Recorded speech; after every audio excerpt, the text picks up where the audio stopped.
Hello out there, this is Cammy White, and you're listening to Rushdown Radio.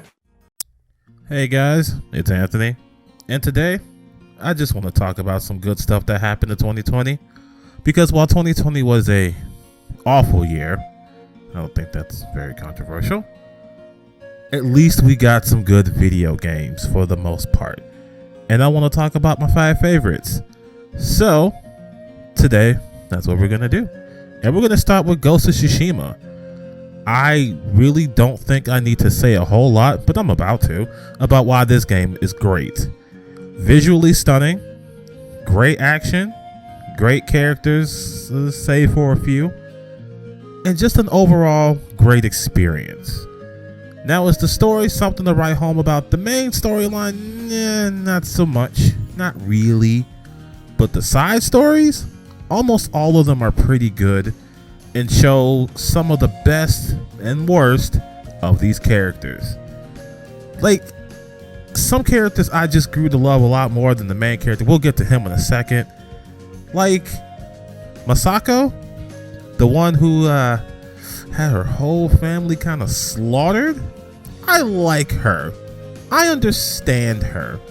She's just, hey, I kind of need to know who did this so I can put him down. Or you got Ishikawa. I'm not so much a fan of him because he's just so he's insufferable. But at least he elicits some sort of emotion from me that I think I can invest myself in, because I want to see him do better. Does he do better? Not really, but I want to see it. And I think making me hate a character is still better than me not caring about a character.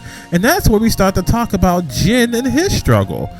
I can't say I don't care about Jin, but he's just he's kind of just stale bread. And so is Shimura, the person he's trying to save. He's awful too. He's just, hey, I say this is the way of the samurai, and Jin is like, but what if it isn't? And that's the struggle we're gonna deal with the whole game. What if this isn't the way? And you know what?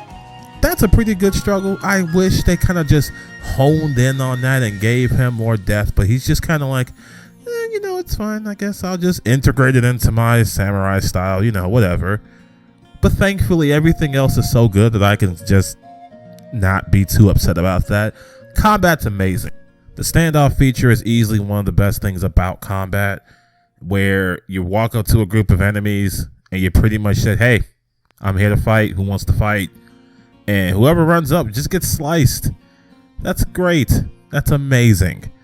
And the combat itself, after you're done slicing up those idiots, equally great. It feels so good to have somebody just run at you and you're parrying them at the same time and they're just kind of flipping back like, whoa, hold on there. And you just cut them. You just cut them down. Even if you don't get a perfect parry and you just kind of slide them off your sword and they're staggering around and you're doing your thing, it's awesome. And they even make it kind of deep because you have to know what stances are most effective. I mean, you could just stick with the same stance, but you're doing yourself a disservice by doing so. If you have the stance that works against the shield and you're against a shield character, why not use the shield stance? That's what it's there for. But the only problem I have is that it doesn't have a lock on at all. For the most part, that isn't an issue, but if you're surrounded by enemies and the camera just kind of has to try and do its best to follow you, it can get annoying. It can get real annoying.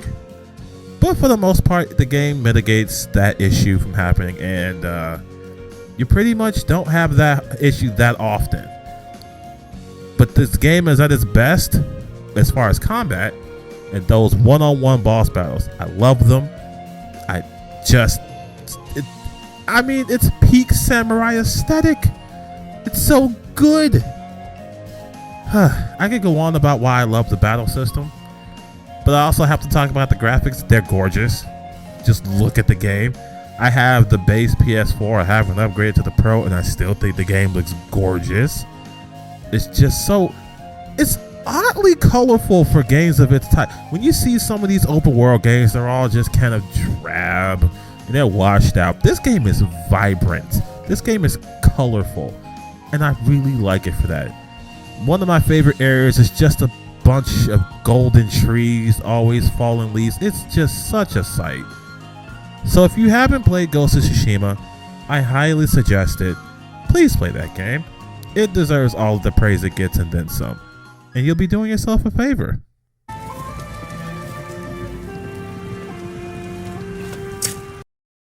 You win. Don't forget to subscribe!